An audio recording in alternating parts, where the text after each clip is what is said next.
اسلام کے جو 5 ارکان ہیں، آپ کو معلوم ہے ان میں کلمہ شہادت ہے، نماز ہے، روزہ ہے، زکوٰۃ ہے، حج ہے۔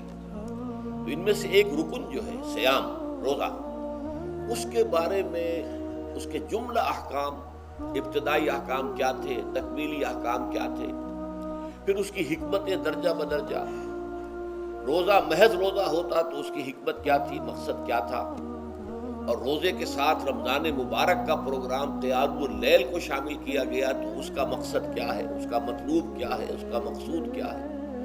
یہ ساری چیزیں جو ہے وہ ایک مقام پر آ گئی۔ مدینے میں جب حضور تشریف لائے اور صحابہ کرام ہجرت کے بعد، تو یہاں آپ نے دیکھا کہ یہودی جو ہے وہ روزہ رکھتے ہیں یوم عاشورہ کا، 10 محرم کا۔ تو حضور نے دریافت کیا کہ یہ تم 10 محرم کو روزہ کیوں رکھتے ہو؟ تو انہوں نے کہا کہ یہ دن ہماری نجات کا دن ہے۔ 10 محرم کو اللہ تعالیٰ نے فرعون کو غرق کیا تھا اور ہمیں نجات دی تھی اس کے ظلم و ستم سے، تو شکرانے کے طور پر ہم روزہ رکھتے ہیں۔ تو حضور نے فرمایا کہ موسیٰ کے تو پھر ہم تم سے زیادہ حقدار ہیں، ہم موسیٰ کو مانتے ہیں علیہ الصلوۃ والسلام، ان کی عزت کرتے ہیں، قدر کرتے ہیں، تو ہم بھی روزہ رکھیں گے۔ تو آپ نے صحابہ کو حکم دیا کہ عاشورہ کا روزہ رکھا تھا۔ پھر کچھ عرصے کے بعد اللہ تعالیٰ کی طرف سے حکم آ گیا، اور یہ حکم جو ہے اس رکوع کی پہلی آیت کے اندر ہے، یا ایھا الذین آمنوا کتب علیکم الصیام کما کتب علی الذین من قبلکم لعلکم تتقون۔ لیکن جیسا کہ میں بعد میں بتاؤں گا، یہ حکم صوم رمضان کا نہیں ہے، بلکہ یہ کہ اللہ کے حکم سے پہلے 3 دن کے روزے فرض کیے گئے۔ ہر مہینے کی 13ویں، 14ویں اور 15ویں تاریخ کو روزہ رکھو۔ اس میں بڑی حکمت تھی، چونکہ یہ عرب عادی نہیں تھے روزے کے، تو انہیں تدریجاً خو کر کرنا تھا۔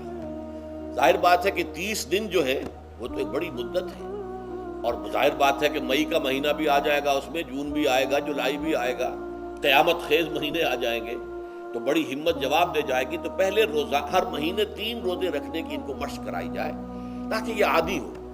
یہ 3 روزے اگر مئی میں بھی آ گئے، جون میں بھی آ گئے، تب بھی ٹھیک ہے، اس کو انسان 3 دن کی تو مشقت برداشت کر سکتا ہے۔ تو پہلے یہ کیا گیا، لیکن اس کے ضمن میں یہ حکم دے دیا گیا، اس کو کہتے ہیں وجوب علی التخییر، یہ اختیار دے دیا گیا کہ یہ 3 روزے تم پر واجب کیے جا رہے ہیں، لیکن یہ کہ اگر تم یہ روزے نہ رکھو تو تم فدیہ دے سکتے ہو، 1 مسکین کو کھانا کھلانا صبح و شام۔ یہ ہے وجوب علی التخییر۔ دوسری رعایت یہ دی گئی کہ اگر کوئی شخص ان 3 تاریخوں میں بیمار ہو یا سفر پر ہو تو وہ تعداد دوسرے دنوں میں پوری کر لے۔ یہ ہے گویا کہ سب سے پہلا حکم جو دیا گیا ہے، اور اس کے ضمن میں اب میں چاہتا ہوں کہ آیت نمبر 2 آپ اچھی طرح پڑھ لیں، اپنا سامنے رکھیے اور اس کے حوالے سے یہ بات سمجھ لیجیے۔ ایام معدودات، یہ دن ہے چند گنتی کے۔ مجھے حیرت ہوتی ہے کہ جدید جو مفسرین ہیں جنہوں نے اردو میں ترجمے کیے ہیں، تفسیریں کی ہیں، ان سب کی نگاہوں سے یہ بات اوجھل رہی کہ یہ در حقیقت رمضان کے روزے کا ذکر نہیں ہے، بلکہ اس ابتدائی حکم سے متعلق ہے کہ جو ہر مہینے میں 3 دن کے روزے رکھنے کا حضور نے دیا تھا۔ لیکن یہ کہ میرا اپنا ذاتی واقعہ یہ ہے زندگی کا، اور یہ اہم واقعات میں سے ہے، میں جب میڈیکل کالج میں پڑھتا تھا، سمجھئے 19-20 سال کی میری عمر، اس وقت بھی مجھے یہ احساس ہوا تھا کہ یہ جو 2 آیات آئی ہیں یہاں ایک دوسرے کے تقابل میں، یہ بیک وقت نازل نہیں ہو سکتی، ان میں وقفہ ہوگا، اور یقیناً پہلا حکم کسی اور پس منظر میں ہے، دوسرا حکم جو بعد میں ہم دیکھیں گے وہ کسی اور پس منظر میں ہے۔ تو میری رائے یہ تھی، اور میں اس پر قائم بھی تھا، بیان بھی کرتا تھا، لیکن ڈرتا تھا، اس لیے کہ اس وقت تک جتنی تفسیریں میں نے دیکھی تھی، ترجمے دیکھے تھے، ان میں سے کسی نے یہ بات کہی نہیں تھی۔ تو ایک آدمی اپنی رائے کے اوپر اتنی بڑی بات کہہ دے تو میں ڈرتا رہتا تھا، لیکن کہتا تھا کہ میری رائے یہی ہے۔ پھر اتفاق سے جماعت اسلامی ہند کا ترجمان ہوتا تھا ماہنامہ زندگی، عروج احمد قادری صاحب اس کے مدیر تھے۔ وہ جو ایک پرچہ آیا اس میں انہوں نے تنقید کی تھی مولانا سید انور شاہ بخاری رحمۃ اللہ علیہ پر، کہ ان کشمیری رحمۃ اللہ علیہ سے ان کے اوپر یہ تنقید کی تھی کہ انہوں نے یہ عجیب بات کہہ دی ہے کہ یہ جو حکم ہے یہ رمضان کا نہیں ہے، بلکہ رمضان سے پہلے جو حضور نے حکم دیا تھا 3 دن کے روزے رکھنے اس سے متعلق ہے۔ اب مجھے اس کے اوپر پورا اطمینان ہو گیا کہ اگر سید محمد انور شاہ کاشمیری رحمۃ اللہ علیہ کی رائے یہ ہے تو متفق گردید رائے بو علی بارائے من، مجھے اب اس سے زیادہ اور کسی سند کی ضرورت نہیں ہے۔ بعد میں نے جب تفسیر کبیر امام رازی رحمۃ اللہ علیہ کی اس کا بھی مطالعہ شروع کیا تو میں حیران ہوا کہ سلف میں تو یہ رائے کثرت سے موجود تھی. کیا سبب ہوا ہے کہ آج کے دور کے جو مترجمین اور مصنفین ہیں ان کی نگاہوں سے بالکل یہ بات اوجھل ہو گئی. اس معمے کو میں حل آج تک نہیں کر سکا، لیکن اب میں پورے تیقن سے آپ سے کہہ رہا ہوں کہ یہ جو پہلی 2 آیتیں ہیں ان کا تعلق صوم رمضان سے نہیں ہے، بلکہ ان کا تعلق ہے وہ 3 دن کی. اس کی سب سے بڑی دلیل اس کے اندر موجود ہے ایام معدودات، گنتی کے چند دن. اب 30 یا 29 دن جو ہے وہ گنتی کے چند دن نہیں ہو سکتے، تو اچھی بڑی تعداد ہے. پھر یہ ہے کہ یہ معدودات جو ہے اس کو کہا جاتا ہے جمع قلت. یہ زیادہ سے زیادہ 9 پر اس کا اطلاق ہوتا ہے، اس وزن پر جو جمع آتی ہے. اور اس میں جو ہے خود قرآن مجید میں حج کے سلسلے میں منا کے قیام کے ضمن میں الفاظ آئے ہیں ایام معدودات فمن تعجل فی یومین فلا اسم علیہ ومن تاخر فلا اسم علیہ.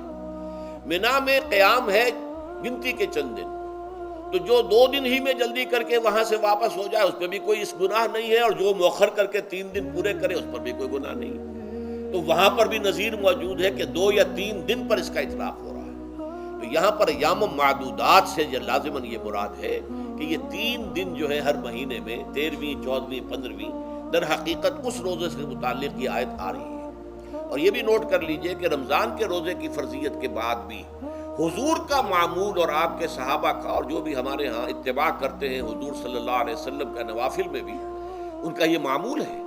ہر مہینے میں یہ 3 روزے حضور بعد بھی رکھتے تھے اور آپ کے بہت سے صحابہ رکھتے تھے، اور آج بھی ہمارے ہاں بہت سے لوگ جو دیندار ہیں اور جن کے اندر یہ جذبہ ہے اتباع سنت کا وہ رکھتے ہیں.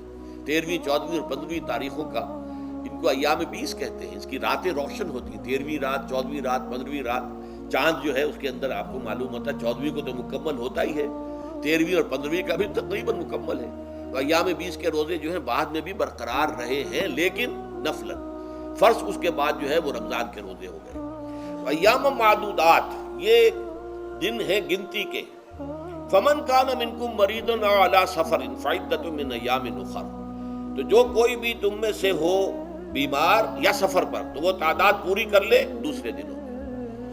گویا کہ اب اگلی کے اب ایک تو یہ رعایت ہو گئی. دوسری رعایت وعلی الذین یطیقونہ فدیۃ طعام مسکین. اور ان لوگوں کے ذمے کے جو اس کی طاقت رکھتے ہوں، یعنی مریض بھی نہیں ہے، صحت مند ہے، روزہ رکھ سکتے ہیں، سفر بھی نہیں ہے، سفر پر نہیں ہے، مقیم ہے، روزہ رکھ سکتے ہیں، پھر بھی نہ رکھیں تو ان کے لیے بھی ایک اختیار. اسی لیے میں نے لفظ استعمال کیا تھا وجوب علی التخییر. واجب تو ہے لیکن اس میں ایک اختیار دے دیا گیا ہے. وہ اختیار کیا ہے؟ فدیۃ طعام مسکین. تو پھر یہ ہے کہ ایک مسکین کو کھانا کھلا دینا. فدیہ کہتے ہیں کسی چیز کا بدل ہو جائے، جیسے کہ جنگی مجرم ہے اس کا فدیہ ہے، گویا کہ اس کو دے کر وہ پھر آزاد ہو جائے گا، فدیہ اس کو کہتے ہیں. ففدیۃ طعام مسکین. لیکن یہ ہے کہ فمن تطوع خیرا فهو خیر اللہ. اور جو نیکی سے خیر کرنا چاہے مزید تو وہ اس کے لیے بہتر ہے. ایک کے بجائے 2 کو کھلائے، 3 کو کھلائے، 4 کو کھلائے، 10 کو کھلائے، تو یہ تو ترغیب ہے. لیکن کم سے کم ایک مسکین کو کھانا کھلانا 2 وقت کا. وَأَن تَصُومُوا خَيْرٌ لَكُمْ. اب دیکھیے یہ لفظ بول رہے ہیں اگر تم روزہ رکھو تو یہ تمہارے حق میں بہتر ہے. یعنی اگرچہ اختیار تمہیں دے دیا ہے، اختیار یہ ہے کہ روزہ رکھو، اگر نہ رکھو تو فدیہ دے دو ایک مسکین کا کھانا. لیکن اگر تم روزہ رکھو ان کنتم تعلمون، اگر حقیقت میں تم علم رکھتے ہو کہ روزے کے اندر کیا کیا برکات ہیں تو تمہیں روزہ لازماً رکھنا چاہیے. تشویق اور ترغیب موجود ہے لیکن یہ کہ اس کی فرضیت یا وجوب نہیں ہے. یہ تھا ابتدائی حکم روزے کی ضمن میں. اب اس کے بعد اگلی آیت جو ہے من شہد منکم الشہر فلیصم. اب یہ رمضان کے روزے کی فرضیت کا حکم آیا ہے. رمضان کا مہینہ وہ ہے جس میں قرآن نازل کیا گیا. اس کے بارے میں جیسا کہ میں نے عرض کیا پھر بعد میں عرض کروں گا. لیکن جو شخص بھی تم میں سے موجود ہو اس مہینے میں، اپنے گھر میں موجود ہے، اپنے شہر میں موجود ہے، سفر پر نہیں ہے، یا یہ ہے کہ جو شخص بھی اس مہینے کو پائے، اس کی زندگی میں یہ مہینہ آ جائے، یہ برکتوں کا ایک موقع اسے مزید حاصل ہو جائے، فلیصم. یہ امر کا صیغہ ہے، یہ وجوب ہے مطلقاً کہ رمضان کا مہینہ وہ ہے کہ جس میں قرآن نازل کیا گیا ہے. اب جو شخص بھی اس مہینے کو پائے اس پر لازم ہے کہ اس کے روزے رکھے. ہاں من کان مریضن او علی سفر، جو شخص ہو مریض بیمار ہو یا سفر پر ہو، فعدۃ من ایام اخر، تو وہ تعداد پوری کر لے دوسرے دنوں میں۔ یرید اللہ بکم الیسر ولا یرید بکم العسر، اللہ تمہارے ساتھ آسانی چاہتا ہے، سختی نہیں چاہتا۔ یہ اصل میں کیوں کہا ہے اس کی وجہ سمجھ لیجئے۔ آج بھی آپ کو اپنے ہاں ایسے لوگ مل جائیں گے جن کا تقویٰ کا تصور اتنا غلط ہو گیا ہے کہ 104 درجے کا بخار ہے، روزہ چھوڑنے کو تیار نہیں۔ بھلے آدمیوں، اللہ نے تمہیں ایک رخصت دی ہوئی ہے تو خام خواہ اپنے اوپر یہ شدت کیوں لے رہے ہو؟ لیکن لیتے روزہ چھوڑنے کو تیار، روزہ قضا نہیں کرو۔ سفر پر جا رہے ہیں اور روزہ قضا کرنے کو تیار نہیں۔ ایک موقع پر ایک غزوے کے دوران ایسا ہوا کہ کچھ لوگوں نے سفر روزہ رکھا ہوا تھا، لیکن وہ اتنے یوں سمجھیے مزمحل ہو گئے کہ جب پڑاؤ پر پہنچے تو جن کا روزہ نہیں تھا انہوں نے تو بڑی چاق و چوبند طریقے سے خیمے نصب کیے، سارا بندوبست کیا، اور یہ جا کر بے سدھ ہو کر بے ہوش ہو کر گر پڑے۔ تو حضور نے فرمایا ان کو دیکھ کر، لیس من البر الصیام فی السفر، سفر میں روزہ رکھنا یہ کوئی نیکی کا کام نہیں ہے، یہ نیکی کا غلط تصور ہے کہ جو تم نے اپنے اختیار کر لیا۔ یہ تمہارے اندر تشدد پسندی پیدا ہو رہی ہے۔ دین کے احکام میں جو مقصد ہے وہ کیا ہے؟ یرید اللہ بکم الیسر ولا یرید بکم العسر۔ اسی پر عمل کرتے ہوئے حضور نے فرمایا ہے کہ جو بھی علماء دین ہیں یا جو رہنمایان دین ہیں ان کا کام کیا ہے؟ آپ نے فرمایا یسروا ولا تعسروا، دیکھو آسانیاں پیدا کرو، سختیاں پیدا نہ کرو۔ دین میں سختیاں پیدا کرنا بھی وہ اسر اور اغلال بن جاتا ہے کہ جس کو رفع کرنے کے لیے اور جس سے لوگوں کو، یہودیوں کو اور تمام اہل کتاب کو نجات دینے کے لیے اللہ تعالیٰ نے اپنے رسول محمد صلی اللہ علیہ وسلم کو بھیجا۔ وَيَضَعُ عَنْهُمْ إِصْرَهُمْ وَالْأَغْلَالَ الَّتِي كَانَتْ عَلَيْهِمْ، کہ جہاں وہ نیکی کا حکم دیتے ہیں، بدی سے روکتے ہیں، پاکیزہ چیزوں کو حلال ٹھہراتے ہیں اور خبیث چیزوں کو، ناپاک چیزوں کو حرام قرار دیتے ہیں، وہیں وہ لوگوں کے اوپر سے وہ بوجھ بھی ختم کرتے ہیں کہ جو انہوں نے خام خواہ اپنے اوپر لاد لیے۔ تو ان میں سے یہ بھی ہے کہ یہ نیکی کا کام نہیں ہے کہ آپ سفر میں ہیں اور روزہ رکھ رہے ہیں۔ یرید اللہ بکم الیسر ولا یرید بکم العسر وَلِتُكْمِلُوا الْعِدَّةَ، لیکن یہ بات واضح رہے کہ اب تمہارے لیے تعداد کو پورا کرنا لازم ہے۔ یہ نہیں ہے کہ آپ اس کی جگہ پر فدیہ دے دیں تو بات پوری ہو جائے گی، نہیں۔ روزے کی تعداد، آپ کے رمضان میں 2 روزے 3 روزے چھوٹ گئے بیماری کی وجہ سے، ٹھیک ہے، لیکن دوسرے دنوں میں اس کی قضا دینی لازم ہے۔ وہ روزے رکھنے جو ہیں آپ پر لازم ہے، ان کا کوئی بدل جو ہے وہ فدیہ نہیں ہو سکتا۔ البتہ یہ نوٹ کر لیجئے، یہ حکمت نبوی ہے کہ یہاں اگرچہ وہ فدیے کا حکم جو ہے گویا کہ بظاہر قرآن مجید کے الفاظ سے محسوس ہوتا ہے کہ مطلقاً منسوخ ہو گیا، لیکن حضور نے اس کو خاص حالتوں میں باقی رکھا ہے۔ کوئی شخص اتنا بوڑھا ہو چکا ہے یا خاتون اتنی بوڑھی ہو چکی ہے کہ دن بھر کا فاقہ جو ہے اس میں اندیشہ ہے کہ کہیں ہلاک نہ ہو جائے۔ کوئی مریض ہے، مرد ہے یا عورت ہے، وہ ڈائبٹیز کی مریضہ ہے، اس کو وہ شوگر کا مرض ہے اور وہ اس کو برداشت نہیں کر سکتی، شوگر لیول بہت نیچے ہو جائے تو موت واقع ہو سکتی۔ کوئی ایسا مریض ہے جس کو مرض سے شفا پانے کی اب کوئی امید ہے ہی نہیں کہ میں مرض سے شفا پا جاؤں گا یا پا جاؤں گی تو اس کے بعد میں روزہ مکمل کر دوں گی، نہیں۔ ایسے لوگوں کے لیے حضور نے اس رعایت کو برقرار رکھا ہے کہ ایسے لوگ اگر ایک مسکین کو کھانا کھلا دیں تو یہ فدیہ بن جائے گا۔ لیکن جو بھی شخص صحت مند ہو اور صحت کی توقع رکھتا ہو، اور جو شخص بھی طاقت رکھتا ہو روزے کا قضا کر دینے کا، اس کے لیے لازم ہے کہ روزوں کی قضا کرے۔